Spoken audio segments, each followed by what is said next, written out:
ለማንኛውም ዛሬ ጠራው ከአንድ ወሳኝ ነገር ልነግርህ ነውና እንዳይደብር ብሎ ወሳኝ ነገር አለ። አሬ ደብር። አይ የምር ባለፈው ስነግርህ እኛ ቤት ሰርግ እንዳለ ታውቃለህ? እኛ ፋሚሊ ውስጥ የዘመድ ሰርግ እንዳለ ታውቃለህ? አዎ። እና የሐዋሳውን አልገኝም የቡታጅራውን ግን እገኛለሁ ብዬ ነበራ።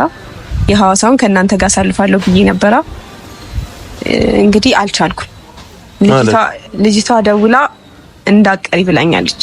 ማረም እውነት። እና የወንዱ ቤተሰብ ደግሞ ሐዋሳ ስለሆኑ እኔ እንደዚህ ፍዳይቼ አንቺ ልትሄጂ ነው ሐዋሳ? አዎ ይቻላል። እንደዚህ ይቻላል። እንትን ነው መቅረት አልችልም። የምር ይደብራታል። አስበሃል? የኔ ውድህት የኔ ኧረ በእናትሽ እናወራት። ለዛኛው ታርዶ እሁድ ይዛኛው እሁድ ቤት አላዝ ተደግሷል ኦሬዲ ኮዛ እና እንዳቀሪ ከቀረሽ እንጣላለን ብላኛለች ማርያም። እኔ ከሷ ጋር ደግሞ መጣላት አልፈልግም። ነገ እኮ ነው እኛ ጋር እኮና ነገ ነው። ምንም ማድረግ አልችልም።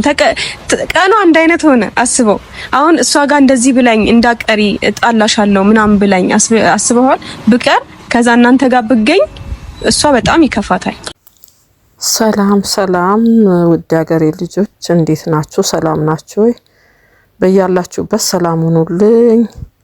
ጠፍታችኋል የኔ ውዶች። እኔም ለነገሩ ያመሸው ነው የምለቀው። ጠፍታችሁብኛል። እንዴት ናችሁ? ያው እንግዲህ ዛሬም ሀይሚዬ ለትንሽ ጊዜ የለሁም ብላ መታለች። የኛ ቆንጆ የኛ ውድ በትላንትናው ዕለት ደግሞ በተደረገው ጌም አሸንፈዋል ነብሩክና ሀይሚ። ደስ ይላል። በዚህ አጋጣሚ የነሱ ውድ የጨረቃ ፋሚሊዎች እነሱ ኦዲየንሶች እነሱን የሚከታተሉ የሚያበረታቱ አብረው የቆሙ ጀግኖች ክብር ይገባቸዋል። በእውነት ለነዚህ ልጆች የሚከፍሉት ዋጋ ማለት ነው። እኔ ብዙ ጊዜ ቲክቶክ ላይ አልሳተፍም፣ ተሳትፎ የለኝም። አንዳንዴ እስቲ ወደፊት እስቲ ይመቻችልኝና ገባለሁኝ። አንዳንዴ ያው ከፍቼ ቲክቶክ ላይ አለችኝ ትንሽ ቲክቶክ፣ ግን ብዙም አልጠቀምበትም። አንዳንዴ ሜሴጅ አያለሁኝ፣ አንዳንድ ነገሮች ውስጥ ገባለሁ፣ ማቃቸውን ሰዎች እንደገና ደግሞ የነሱን ደጋፊዎች እሰማለሁ። አንዳንዴ ስራ እየሰራሁ እሰማለሁኝ። ብዙ ግን እንትን አይደለሁም፣ ጎበዝ አይደለሁም። እና ጌሙንም አርፍጄ ነገር ነው መሰለኝ የደረስኩት፣ ግን አይቼዋለሁኝ ሙሉም። በጣም ደስ ይላል። በዚህ አጋጣሚ በጣም የጨረቃ ፋሚሊዎች የነሱ ደጋፊዎች ሊመሰገኑ ይገባል። በጣም ፍቅራቸውን ሁልጊዜ ነው የሚያሳዩት። ከነሱ ጎን ናቸው። ያው እኛም እያየናቸው ነበር። ትላንትና ደስ ብሎናል እነ ብሩክና ሀይሚ በማሸነፋቸው። እንግዲህ ወደፊት እስቲ የለመድ በደንብ በቲክቶክ ውስጥ ሳተፍ ምናምን ነው። ብዙ የቲክቶክ ሰውም አይደለሁኝም እኔ። ያው ግን እነሱ ማየት ስላለብን እነሱን ደግሞ መደገፍም በሌላም እንትን ማለትም ስላለብን አይተናል። ግን ደስ ይላል። የነበረው ሁኔታ በጣም ደስ ይላል። ብዙ ኦዲየንሶቻቸው ሊመሰገኑ ይገባል። የሚያበረታታቸውም ራሳቸውንም አሳልፈው የሚሰጧቸው ልጆች ብዙ አሉ። ደስ ይላል። ለሀይሚና ለብሩክ የሚደረገው ነገር በጣም ደስ ይላል፣ ይገባቸዋል። ዛሬ ደግሞ ሀይሚዬ ያው የቤተሰብ ሰርግ አለብኝ እንግዲህ ወደ ሐዋሳ ሊሄድ ነው፣ ቤተሰቡ አጠቃላይ ይሄዳል ብላ ተናግራለች። ያንን ይዛ መታለች። እንግዲህ ደግሞ ተደራረበባቸው ይመስለኛል። ያው የብሩክ ደግሞ የታላቅ ወንድሙ መልስ ነው አንድ ላይ ተገጣጠመብኝ። መጀመሪያ ለመቅረት ነበር የፈለኩት፣ በኋላ ላይ ግን ሐሳቤን ለወጥኩኝ። ምክንያቱም የቤተሰብ እንትን መቀረት የለበትም። ያው እሱም ምንም ነገር ባይኖር ያው መቅረት የለባትም።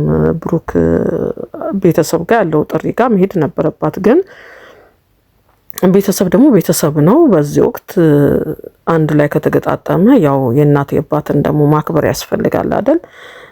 የጠሯቸውም ሰዎች እንዳትቀሪ ይቀየምሻለሁ ብለዋታል።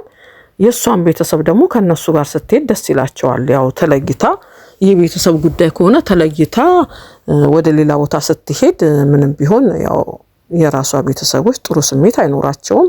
አንዳንድ ሰዎች ብትቀር ይሻላል ምናምን የሚል አስተያየት አይቻለው። አይ በዚህ በቤተሰብ እኮ ድርድር አያስፈልግም። አንዳንዴ ቤተሰቦቻችንን ስናከብር ነው የሌላውን ቤተሰብ ደግሞ ማክበር የምንችለው አይደል? እናት አባታችንን የምናከብር ሰዎች የሌላውን እናትና አባት በደንብ አድርገን እናከብራለን፣ አክብሮታችን እንገልጣለን። እንደውም ምን ይላሉ? ወይኔ ምን አይነት ቤተሰብ ነው ያሳደገው ደስ ሲል ይባላል አይደል? ምክንያቱም አክብሮት ከምንሰጠው አክብሮት የተነሳ ነውና አንድ ሴት ልጅ የራሷን ቤተሰቦች ማክበር አለባት፣ የሌላውንም ለማክበር ሴትም ሆነ ወንድ ማንኛውም ሰው እና ይሄ ቤተሰብ ውስጥ የተገጣጠመ ነገር ካለ ነገሩ ተገጣጥሞባት ከሆነ ድግስ ካለ ቤተሰብ ከሆነ አሳምና የብሩክን እናትም ሆነ ቤተሰብ ይቀበሏታል፣ ያምኗታል፣ ይረዷታል ብዬ ነው ማስበው። ምክንያቱም እንደዚህ አይነት እኔ አሁን ከባሌ ጋር ቢገጣጠምብኝ ወይ አንድ ሀገር ከሆኑ ሁለቱም ጋር ሊሄድ ይችላል፣ ላስተካክለው ይችላል። ምናልባት አንድ ሀገር ከሆኑ አንድ ቦታ አንድ ጊዜ ተገኝቼ ወይ እንደዛ ወይ በነጋታው አላቅም ላስተካክለው ወይም ሌላ ነገር ለማድረግ ይችላል። ግን ይሄ ሌላ ሀገር ነው የሚከናወነው። እንደገና ቤተሰብ ሁሉም ቤተሰብ ነው ተያይዞ የሚሄደው ብላለች። ከዛ መካከል እሷ የብሩክ ቤተሰብ ውስጥ እንደዚህ ነገር አለ ብላ ብትቀር ጥሩ አይመስለኝም። ገና የሆነ ቦታ የደረሱ ልጆች አይደሉም፣ ወደ ጋብቻ የሄዱ ገና የተጋቡ ሰዎች አይደሉም። ይሄ ጥሩ አይደለም። ደግሞ ቤተሰቧን ቅድሚያ ማክበር አለባት ብዬ ነው ማምነው። ትሂድ፣ ይገናኛሉ፣ ትመለሳለች። በዛው የምትቀርበት ነገር አይደለም። ያው ተመልሳ ሁሉንም ነገር አክብራ ሰርጉ ሲያልቅ ደግሞ ተመልሳ ትመጣለች። ክብር የሚጀምረው ከዚህ ነው። እንደውም ራስሽን ቤተሰብ ማስከበር ስትቺ ሌላውም ሊያከብርሽ ይችላል ብዬ አስባለሁ። ግን ዝም ብላን ብትሄድ እኮ አሁን እንዴት ነው ቤተሰባ ውስጥ የሆነ ነገር እያለ እንዴት ነው የምታደርጊው? እኛ ብዙ ነገር በእድሜያችን ያሳለፋችሁ ሰዎች ይገባችኋል ብዬ ነው ማስበው። አንድ ነገር እንኳን አሁን ወንድማችን የሆነ ነገር ሆኖ እዛ ጋር እንሄዳለን እንዴ? ስለዚህ ቅድሚያ ለራሳችን ነው የምንሰጠው። ለዛኛው ሰው ደግሞ በይቅርታ አማካኝነት የማንመጣበትን ነገር መናገር ነው። ደስ ብሎኛል። ደግሞ መጀመሪያ አካባቢ የተገናኙበት ቦታ ነው ዛሬ የሰሩት። ያው ትዝታውን የምሳያቸው እንዴት ነው ከፈተና ተመለስኩ ብላ ነው የሰራችው ቦታ እዛ ወጋ ቁጭ ብላ ይመስለኛል። እንደው ስለሱ ነገር ትንሽ ቢገልጹ ቢያወሩ በዛው ደስ ይለኝ ነበር። ያወራሉ ብዬ ጠብቄ ነበር። የተገናኙበትን ጊዜ እዚህ ጋር ነበር። ትዝ ይልሃል? ያኔ እንደዛ ከስንት ወር በፊት ከአመት በፊት እዚህ ጋር ሆነን ስናወራ ምናምን ብለው ቢነጋገሩ ደስ ይለኝ ነበር። በዚሁ ቢያነሱት ጥሩ ነበር። ይህንን አላደረጉም። ግን እኔ ጠዋትም አጋጣሚ ሙዚቃ ለቆ ነበር አይደል? ሲዘዋወር ነበር ብሩክ። የዛን ጊዜ የሆነ ነገር አለ። ሃይሚ ወዴት ልትሄድ ነው? ሃይሚ ልትሄድ እንደሆነ ገብቶኛል። ግን እኔ መሰለኝ ምናልባት ቀድማው ወደ ኢትዮጵያ ልትሄድ ይሆን እንዴ ብዬ ቀድማው ልትሄድ ነው እንዴ በሆነ ጉዳይ የምትሄድበት ጉዳይ መጥቶባት ብሩክን ጥላው ቀድማ ልትሄድ ይሆን እንዴ ወደ አዲስ አበባ የሚለው ግን ገብቶኛል።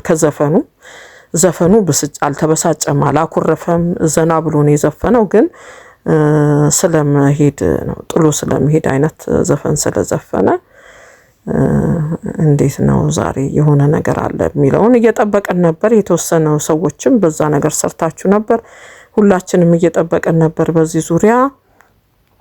ያው ሃይሚዬ ግን ያው እዛው የዘመድ እንትን ላይ ነው የምትሄደው ከሙዚቃው ጋር ያው የሚገጣጠም ነው። ጥላውቴ ለ3 ቀንም ሄዳ ብትመጣ ምንም ችግር የለውም። ዋናው መዋደድን ዋናው ልብ ነው። በአካል አብረን ባንኖርም ከምንወደው ሰው ጋር የተወሰነ ጊዜ ስለሆነ የምትሄደው ደግሞ መሄድ ያለባት ጉዳይ ስለሆነ ነው የምትሄደው። ያው ጉዳዩን ስትፈጽም ትመጣለች። ይገናኛሉ፣ በስልክ ይገናኛሉ፣ ይደዋወላሉ። ምንም ችግር የለውም።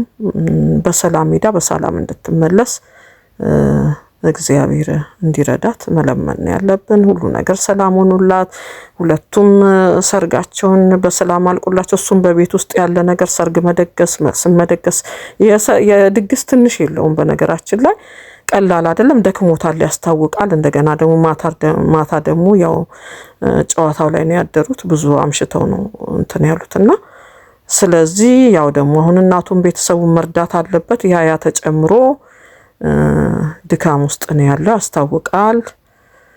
ያው እንግዲህ በሰላም ሄዳ በሰላም ደርሳ በሰላም እንድትመለስ የሁላችንም ጸሎት ነው። የኛ ጨረቃ፣ የኛ ጣፋጭ፣ የኛ ስታወራ ሁሉ ስታናገር እኮ ንግግሯ ሁሉ ደስ የሚል በቃ አፏ የሚጣፍጥ እኮ እንዲሁም ብታናግሯት ደስ የምትል ልጅ ነች እና ሀይሚዬ ረጋ ያለች አስተሳሰቧን እግዚአብሔር ያለውጠው በየሄደችበት ሁሉ እግዚአብሔር ይከተላት። በሰላም ሄዳ በሰላም ትምጣልን። ሁሉን ሰላም ያድርግልን። ሁላችሁም ተረጋጉ። እንግዲህ ስትሄድ የከፋችሁ ሰዎች አላችሁ። ሰላም በሰላም ትመጣለች። ምንም የሚፈጠር ነገር የለም። እስከምመጣ ድረስ እንግዲህ እግዚአብሔር ሁሉንም ሰላም ሁላችንም ሰላም ያድርገን። ሰላም ሁኑልኝ የኔ ውዶች። አመሰግናለሁ።